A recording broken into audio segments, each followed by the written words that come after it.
We are live here for Mega Money Mondays. Everything's loading up here on Facebook. I'm gonna let it load over here on Instagram. Hello, ladies. We are live for Mega Money Mondays. This is a series where I go live bi-weekly and I answer your most burning money questions. So if you have a question that you want to submit and get answered on the live, you can either type it in the boxes right now on Instagram or on Facebook, or you can join our group, Master Your Money and Build a Bank Account That Never Stops Growing. Myself and the team check the posts periodically to see if there's any that are like really great questions or ones where people have reached out to us specifically where they would like us to comment and respond. So again, we go live bi-weekly and answer those questions. And I'm going to give it a couple seconds here for some more people to get on. Hello, everyone. Hello.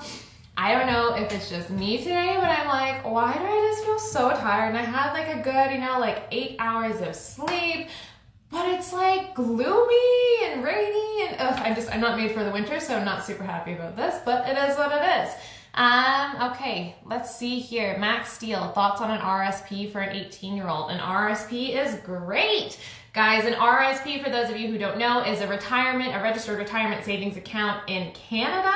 And actually what you can do with that account is you can contribute to it, and your contributions are actually tax deductible. So what's really great is at the end of the year, you can go and say you made $50,000 that year, but you contributed $10,000 to your RSP. You can write off $10,000, meaning you're only getting taxed on $40K. So if you're only getting taxed on $40K, that means you pay less money in taxes. You can get a tax refund and you can reinvest that money. Okay, an RSP is an account that you can hold investments in. So you can hold ETFs and mutual funds and all of that kind of stuff. Why it's really good is because you get to have those tax deductions. However, it really depends on what your current income level is, because you have the tax deductions when you contribute the money, but when you go to withdraw the money, you actually have to pay taxes on it then. So you want to look at how much money are you making right now, and how much money are you going to be making when you retire? If you're making more money now than you expect to be making in retirement, then an RSP can be a great tool for you to reduce your taxes and add some more money into your investments. However, if you think that you're going to be making more money later on down the road, then it might make more sense for you to invest through your TFSA, which is a tax-free savings account. In the US, these accounts would be comparable to like a Roth IRA versus a traditional IRA. Okay, the traditional IRA where you get a tax break on your contributions, so you get to write that money off, and a Roth IRA where all of your growth inside the account is not taxed, meaning you can withdraw that money for retirement tax-free. So what you really want to make sure that you are doing is looking at how much money are you making now versus how much money will you make in the future. There are some really great online calculators that can help you figure out what account is the best one for you to be investing in based on how much money you're making now and later. In the US, you can just type in like Roth IRA versus traditional IRA calculator, and it can help you figure all of that stuff out. So what I'm going to do right now is just kind of jump into some more questions. I guess first off, what I wanted to do actually is talk a little bit about our launch. So hello, budget dog. You are going to be seeing some Instagram posts and some content coming out from us today talking about our last remaining spots for the Making Money Moves 3-month coaching method. We are starting a new coaching program or a new intake, of our proven method in January. So we start January 11th. We already have, I don't know if you guys on Facebook can see all that behind me, but I'll turn this. You see all of those post-its? Those are all of the babes that are in the program. Oh my God, what did I do? Those are all of the babes that are in the program right now. And they're gonna do big friggin' things, and I would love to add you to that list. So if you are interested, check the link in our bio. It'll give you more information about the coaching program. The method, the Making Money Moves method, is the exact method that I developed after I tried budgeting and failed, after I tried the drawer method and failed, after I felt like I was falling behind and everyone else was getting all of the shit that I wanted in life and I wasn't able to get there. I was like, hey, there has to be a better way. There has to be a way to do this. So the Making Money Moves method is my exact method that I used to pay off $40,000 in debt and build a $500,000 net worth in my 20s. What I think makes this method so great, I mean, number one is I don't teach budgeting because I think budgets are bullshit. But also is that a lot of what I teach is based in psychology. So yes, you're gonna get the tactic. Yes, you're gonna get, how to start investing, what accounts to use, how to build your net worth. But you are also going to get the psychology behind why you don't do what you know you're supposed to do. Because the thing is, we self-sabotage. We get in our own damn way. A lot of us know what we are supposed to do, right? We know we shouldn't be spending on our credit card. We know we should be saving more money. We know we should be investing, but we're not doing it, right? We're not doing it. Why? Why are we not doing it? And how do we get ourselves to do the things that we don't want to do? How do we reframe that? How do we start living our life and spending our money in such a way that it is going to bring us happiness and fulfillment? Because the thing is, ladies, is we get 700,000 hours in our lifetime if we are lucky. 700,000 hours, okay? And we trade that limited life energy for money. We go to work every day, we trade hours of our lives for money, and we use that money to buy shit that sits in the back of our closet, to buy shit that sits in a drawer that we never look at again, to buy stuff that actually doesn't bring us happiness or fulfillment, and we think it does in the moment, but it's fleeting. It's fleeting. And it's so crazy because when we look at it, I'm going to go off on a little bit of a tangent here because I'm like so passionate about this. But when we look at it, there is this thing called the fulfillment curve. Okay, so basically what we think is when you spend more money, you get more happiness, right? You spend more money, you get more happiness. This is like, you know, the line going up on the curve. Spending more money, getting more happiness, but it comes to a point where it plateaus. Okay, it plateaus. You spend more money, you're not getting more happiness. The key to life is figuring out this right here. How much money you have to spend to get the highest level of happiness and nothing more. Not overspending money to try and get more and more happiness, but what is the least amount of money that we have to spend to get the most amount of happiness? That is the key to life. That is the key to life. And that's the kind of stuff that we go over in the program. So again, yes, you get all of the tactic, but what a lot of people, hi Kenneth, what a lot of people don't realize is that personal finance is 80% mindset and behavior and 20% tactic. You can learn tactic all day long. And again, I'm going to teach you the tactic. You can learn that all day long though. But if you don't have the mindset and behavior piece down, you are never going to be successful with personal finance. Okay, so you need to go back and ask yourself, why am I spending all of my time learning tactic if I'm not actually implementing it into my life? And the reason why you're not implementing it is because you don't have the behavior mindset piece down. So psychology is a big thing that we focus on in the course. I've actually written a free ebook on our method. It's called the Making Money Moves Method ebook. So you can also download that from our website if you have more questions about what the method overall entails. And yes, let's go, babe. I'm just gonna scroll here and see, because I was talking, if there are any other comments. I have a TFSA, but if an RRSP isn't my best interest, is there another account for investing you recommend? I would first off, like I said, look at how much you're making. If you've already maxed out your TFSA, your RRSP is another great account. If you just invest in a standard brokerage account, you are going to be paying taxes on all of that money and you're not getting a tax break. So you want to put your money into tax sheltered accounts when and where possible. So whether that's a TFSA or an RSP or an IRA or a Roth IRA, 401k, whatever it is, you want to try to invest through those accounts first before you go and open a brokerage account. So max out your contributions in those other areas and then look at opening something else up. Hello, honey, how's it going? Okay, I'm gonna scroll back down here. You give me Angelina Jolie vibes. Yeah, let's go. It's because I have this filter on the Instagram one. Don't watch the Facebook one because I won't look as good. Okay, let's look at this. And I don't know if I finished that other piece off. My brain is like scrambled today. So if you guys have questions, you can DM me about the program. There is the free Making Money Moves Method ebook for download on our website, or you can apply to work with me. My husband just joined, hello. Or you can apply to work with me, see more about the program, what it entails. We also just put up an amazing client testimonial of one of our babes, and she is literally going to be retiring early, going down to working part-time in just a couple of years based on the shit that we taught her, that she learned in the method. She's saving up to go to Asia. She's like paying off her debt. Like it's just, she's doing big friggin' crazy things, and I would love to see you guys go check that out. So let me know if you have any questions. Let's get into the rest of these questions here because I know a lot of you are probably on your lunch break and you're like, teach me some shit. So I am here to teach you. All right. Hi everyone, I'm new. I was wondering if it is more beneficial to invest in mutual funds or the brokerage method. I'm from Canada, by the way. I'm not sure what she means by the brokerage method. Okay, let me go over a little bit about what mutual funds are. Cynthia, stop, you're making me blush.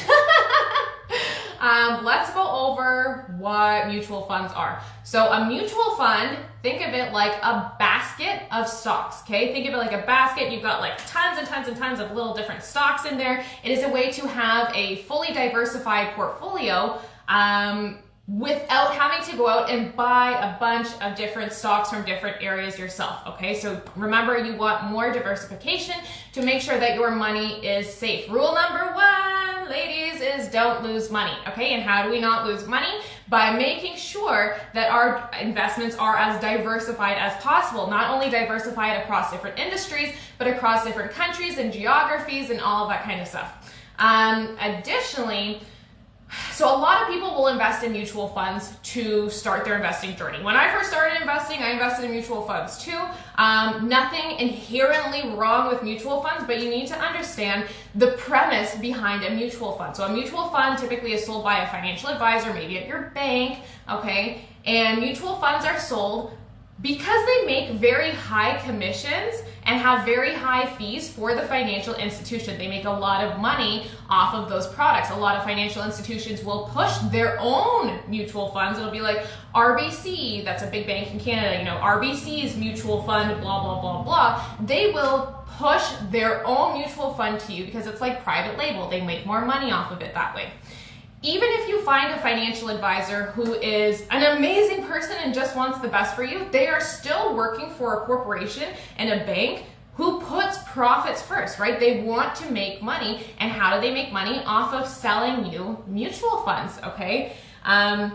Mutual funds have very high fees. So for example, an ETF, which could be very comparable to a mutual fund, which again is a basket of stocks, but one that you can buy on your own, would have a fee of, I don't know, 0.05%, okay? It depends on the ETF, but let's just use that. Versus a mutual fund that might have a fee of 2%, 2.5%. Based on my research and what I've seen and what I've read and what I've experienced is mutual funds overcharge for underperformance. When you buy a mutual fund, it is an actively managed fund. What I mean by actively managed is it has a fund manager, so there is like a guy sitting at the bank and he's like, yes, we should buy this. No, we shouldn't buy this. Yes, we should be doing this, and no, we shouldn't be doing this, okay? And he is deciding actively what the fund should be invested in. ETFs don't do that. ETFs, maybe they track like an index and it's like, okay, we're going to own a piece of every company that's in the S&P 500 and that's it, right? We're not picking and choosing different, funds every day. We are just sticking to the S&P 500. That is the difference between actively managed and then passively managed. So mutual funds are actively managed, so that's why they have a higher fee. The way that a financial advisor will typically explain to you why it's okay to pay that higher fee for a mutual fund is because it's actively managed, and they say, well, because it's actively managed, we have the ability to beat the market. Okay, so say the market overall returned 10% a year. Maybe their goal is to return you 12%. 15%, 20%, okay? Because they want to beat the market, whatever the standard market did. They say that because they're always in there buying and selling different stocks and stuff, they can make you a better return. Now, I can't remember the numbers off the top of my head right now, but I think it's something like 90% of mutual fund managers don't beat the market. So only 10%, and basically what happens is if you go back and you look at different studies into how many mutual fund managers beat the market, which funds beat the market, do they beat the market consistently? Most do not.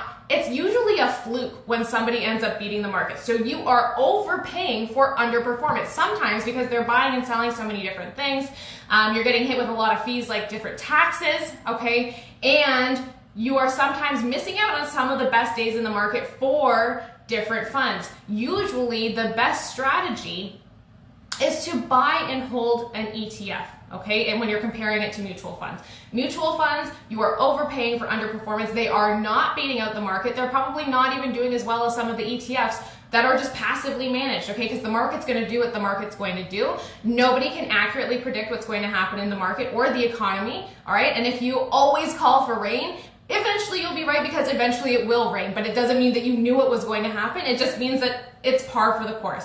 So that is my long-winded explanation about mutual funds. I don't personally like mutual funds for that reason. I think if you're like, hey, do I, if it's between not investing or investing in mutual funds, do I think that you should invest in mutual funds? Then yeah, if it's between you not investing at all. However, I had a client that came to me and she's like, hey, Nicole, I went to the bank, I bought these mutual funds, I'm like super excited about it. I'm like, awesome, let's pull up the mutual fund fact sheet. Let's look at how much you're paying, how much the average returns are, all of that kind of stuff. And when we looked at this fact sheet together, it was very evident that, okay, first of all, she was paying 2.7% as a management fee. Okay, that means that whether or not she makes money, she is paying 2.7% of her portfolio to the financial advisor, okay, or to the financial institution.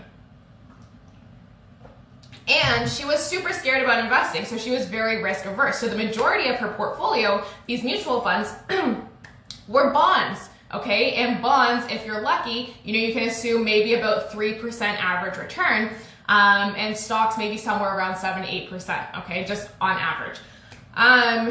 Essentially though, when you're looking that she's paying 2.7% as a fee, and then most of her portfolio is in bonds where they're maybe only going to make 3% a year, she actually wasn't making any money. And actually in some years, if the values went down or whatever happened, she could actually just be losing money. So she's got her money in these mutual funds thinking she's doing this great thing, and she is because she's starting investing, but she has chosen an investment vehicle that is not actually going to yield her any returns. So you need to be careful with what you're being sold. So even if you're like, hey Nicole, I don't feel comfortable going and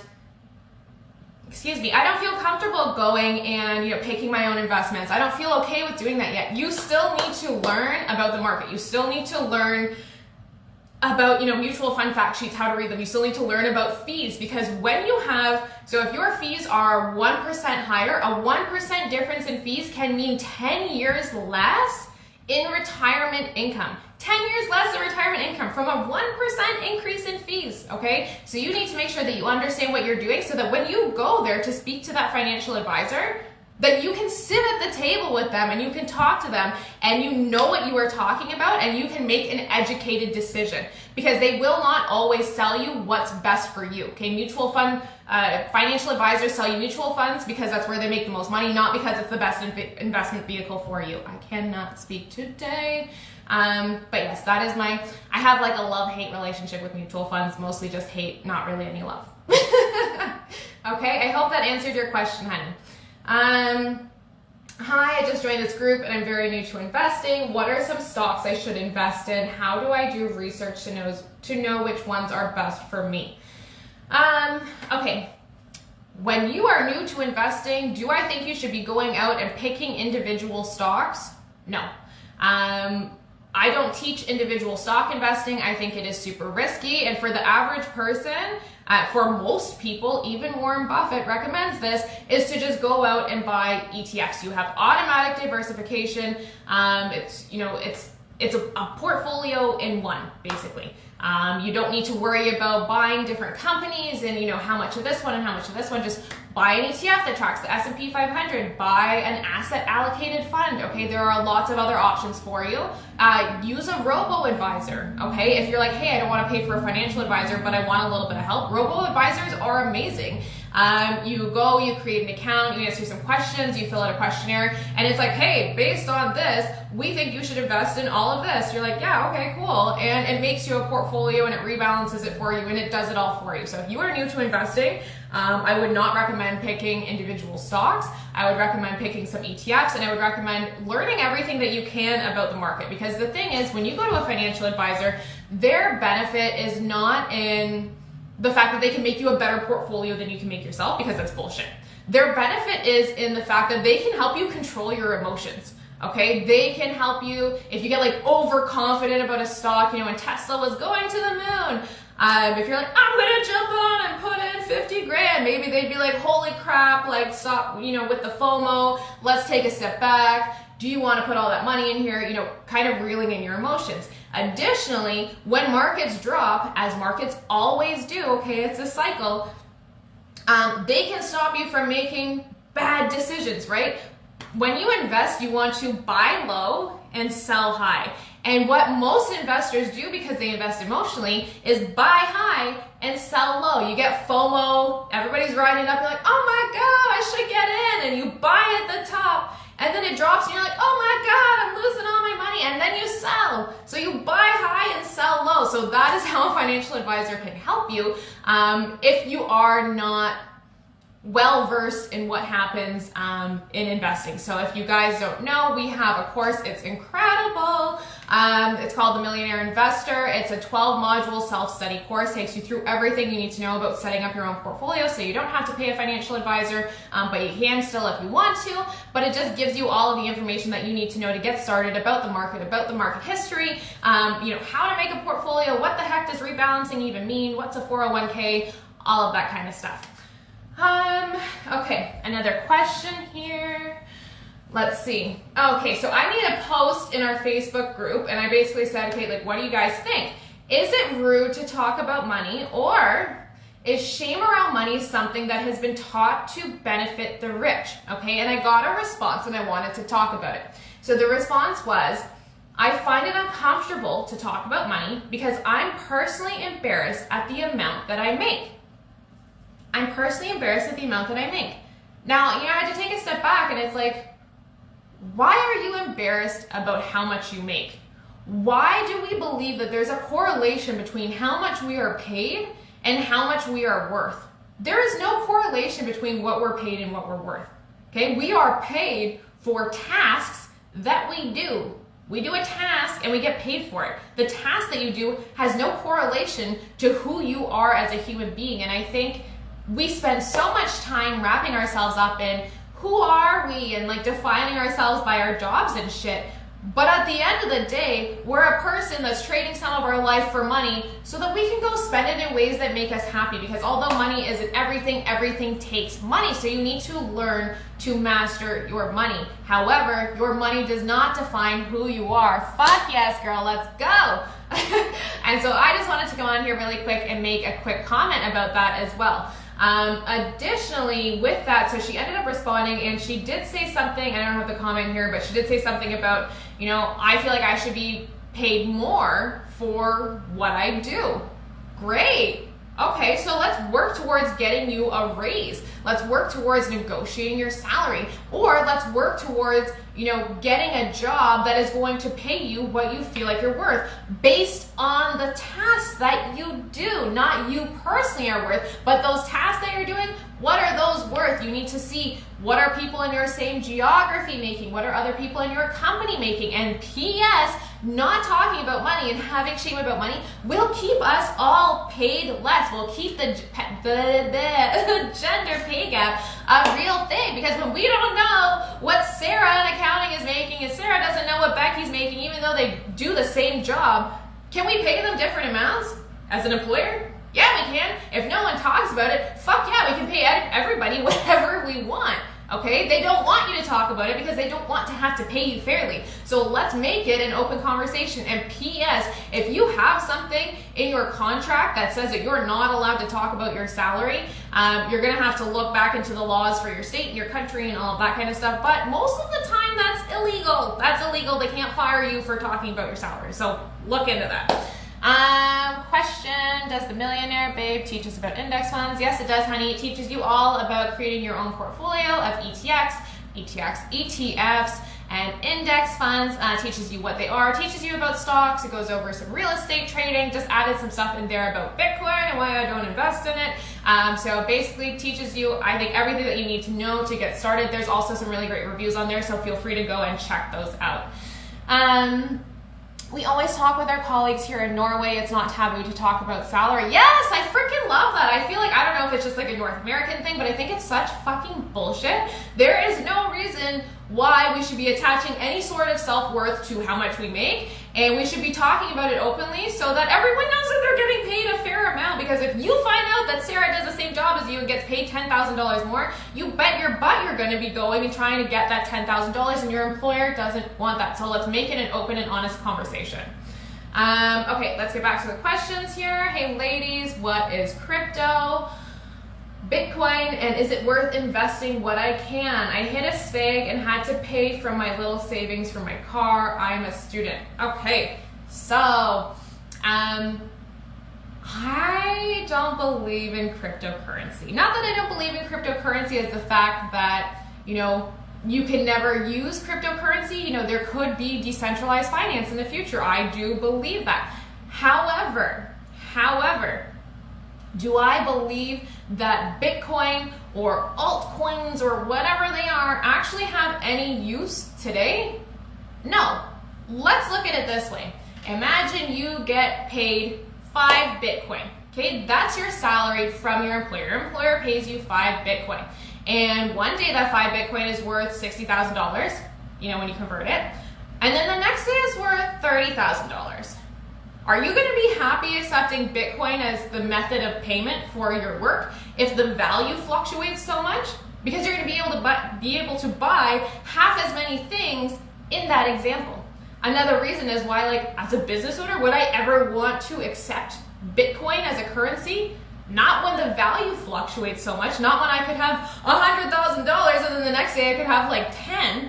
Why would I want to do that, okay? So when you have something like this that doesn't actually have any use in the real world, but people are still dumping money into it, that is called speculative investment, okay? That means you are speculating. You are not investing because you like have all of the information and you know that this is going to make money and blah, blah. You are speculating. You're saying, maybe sometime in the future this might make a lot of money, and sure, maybe it could.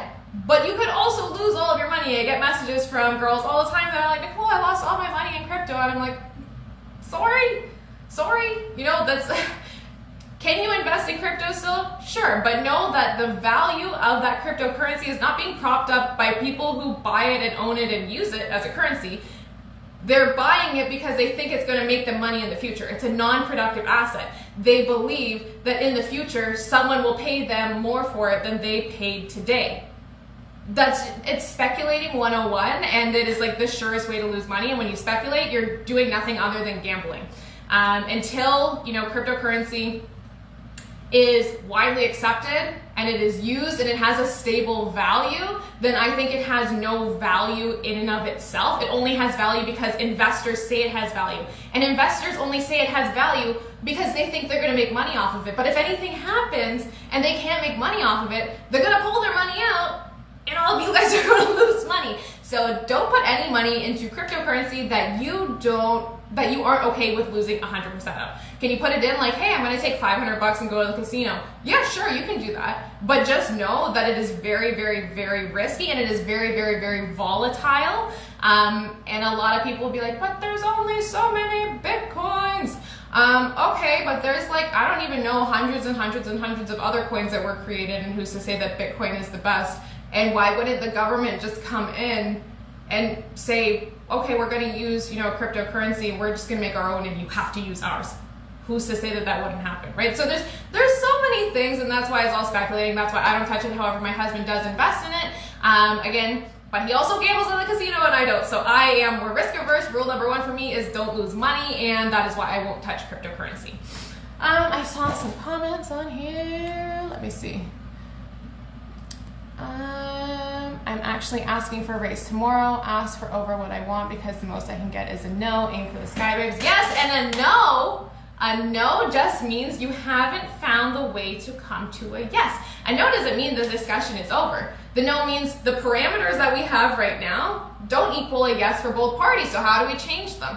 Ask the question. Ask the open-ended question. What can I do to get you to a yes today? Let's go. Okay, hello, girl. What about investing in an algo? I don't know what that is, sorry. Sorry, I have no idea what that is. If you want to explain it to me, I can take a look at it. I'm just gonna go onto Facebook here. Some advice for a first-year college student needing cash.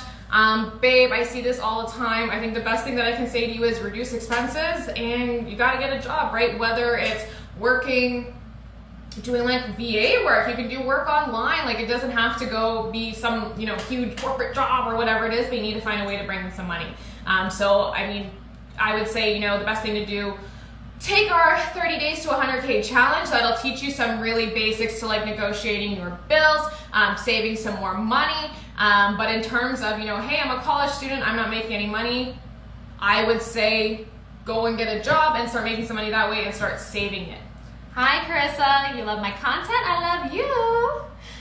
Algorand crypto coin. I don't know about all of the altcoins. That's my husband jumping on there. I don't know about all of the altcoins. I don't know anything about those. Again, like I said, I don't invest in it. I kind of think that it's BS. However, could I be totally wrong because I don't know everything? Yes, but could everybody that believes in crypto then be totally wrong because they don't know everything? Yes. So you just gotta choose whatever you are comfortable with. I got 3 more questions on here. Hi everyone, quick question. I understand it's important to leave investments for a long period of time to get a good return, but how do you know when it's best to take your money out? Can you predict a crash? Okay, no, you can't predict a crash. Nobody can predict the future. Anybody that tells you that they can predict the future is lying because nobody has a crystal ball. Can we look at history and say, okay, based on X, Y, and Z in the past, could we potentially make, an educated guess as to what could happen in the future? Sure, but nobody's going to be able to tell you for sure. Additionally, we see market declines about once every 2 years. And further market declines of like 20% or more. I think it's once every like 5 or 10 years. I can't remember off the top of my head right now. But basically what you need to know is market declines are par for the course. They are a season, just like winter is a season and it comes once a year. Okay, think of a market crash like a season. Market crashes should not be scary because we know that they are always going to happen. And what has always happened after a market crash, eventually the market has gone back up. That's why you leave your money for a longer period of time. If you don't need the money and the market crashes, you don't actually lose any money because you didn't sell. You lose money when you sell because if it comes back up, nothing happened, right? So when it goes down, put more money in. That's a buying opportunity. Your favorite stocks are on sale. Your favorite ETFs are on sale. What you have been watching is on sale and now you can grab it for a really low price. I dumped a ton of money into the market in, I think, April, right after the crash in March, right after coronavirus. I made a ton of money because I knew eventually it was going to come back up again and that was money that I was using for my retirement, so I didn't need it for a long time. In terms of when do you take it out, before you start investing, you need to know what you're investing for. What is your goal? What is your limit? How much money are you trying to make? Are you investing to, save a down payment for a house? Are you investing to for retirement? Like whatever it is, you need to understand what your goal is, then buy investments based on that goal and make your timeline for those investments based on that goal as well. Because if your timeline is like, hey, I'm saving a down payment for a house, I need the money in a year, should you put that money into the stock market? I don't think so. I think you should have at least 4 to 5 years before you actually start going and investing that money. So you first need to understand your goals, your timelines, and your tolerance to risk, okay? Are you gonna be one of those people that see the market go down in the short term, freak out, sell, lose a bunch of money, and then be sad when it goes back up again? So you need to understand who you are as an investor. 401k, Roth IRA, or traditional Roth IRA, what's the difference? Which do you prefer and why? So I talked about this kind of in the beginning of the live, but basically the difference is when you pay taxes. So we're gonna jump off soon, but I would say go back to the beginning of the live and you can see more. I talked about it with Canadian accounts as well, with the TFSA and the RRSP, but there are some calculators. Personally, for me, I prefer the traditional IRA. Like if I was in the US, I would pick a traditional IRA because I would want the tax write-offs.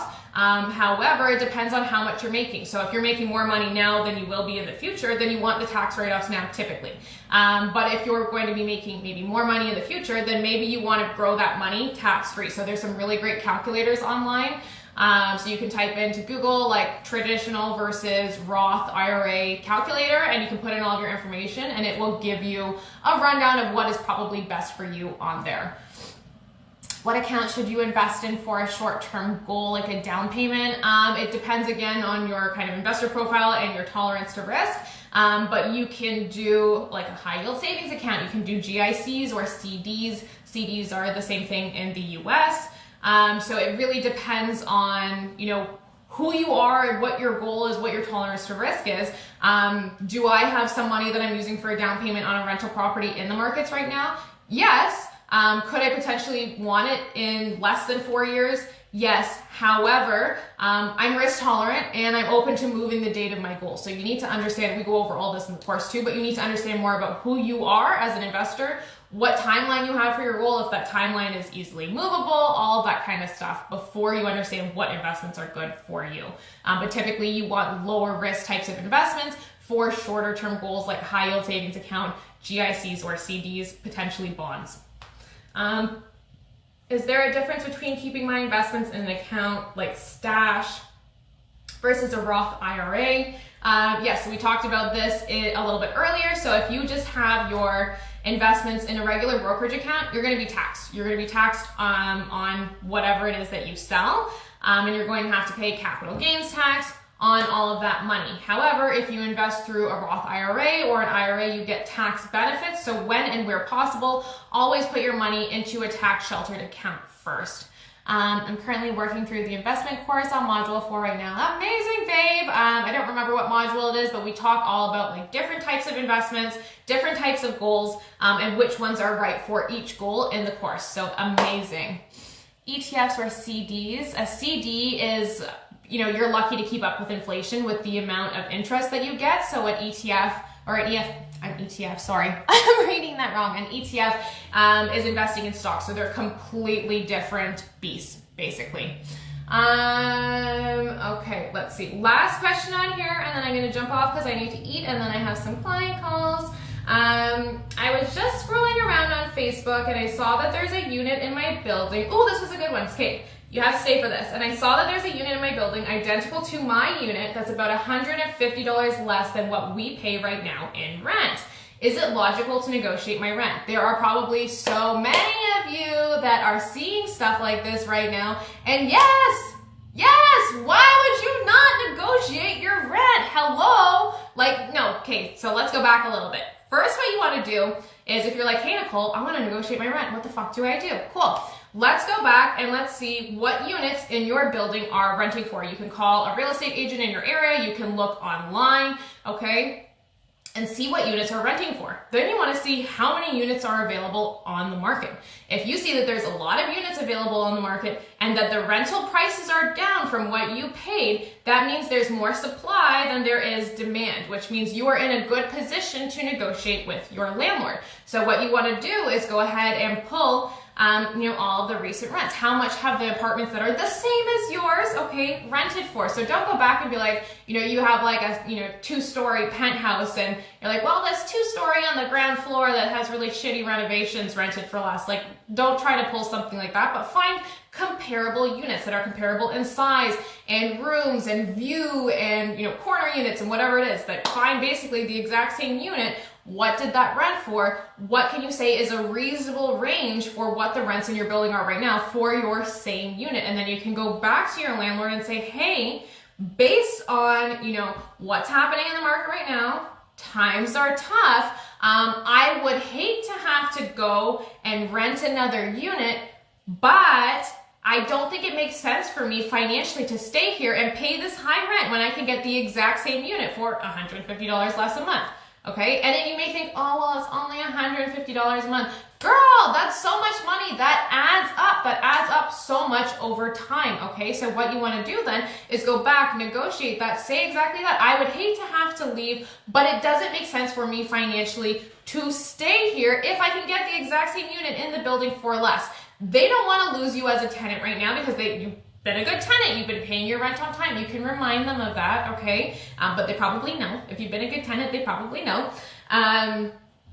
But you can go back, right? They don't want to have to go and find somebody new, not with what's going on right now, okay? They don't want it vacant. They don't want to have to compete with all of the other units in your building that are listed. It's going to sit vacant for probably a while. They're going to end up getting less money anyways because they're going to have to go up and compete with the other people that are up there right now. They may even get even less than what they would rent it to you for. So it is in their best interest to make that work with you, okay? You have the upper hand in that negotiation, so make sure that you remember that and make sure that you do all of your research. We actually talk about more about how to negotiate your bills, how to negotiate your rent, all that kind of stuff in our Quick Wins Playbook. You can take a look. It is on our website. Goes through all that stuff with you. It's amazing. The babes going through are saving so much money. And they're negotiating their bills down like crazy and their salaries up like crazy using the tips, strategies, and scripts that are in there. I am a certified negotiations expert, so literally it is the exact scripts that I use to negotiate all of my bills. And I save a ton of money that way and don't have to change my lifestyle, so it's amazing. That is it for this Mega Money Monday. Again, if you guys have any questions about the Making Money Moves method, which is our 3-month group coaching program, let us know. We're posting content about that today. I'm so excited to welcome the last few remaining babes in for the January round. Love you all. Have an amazing week. And again, if you need anything, DM us. The team will be here to support you. And you can join our Facebook group, Master Your Money and Build a Bank Account that never stops growing, if you want to put in some questions to be answered on our next live. Love you guys. Take care.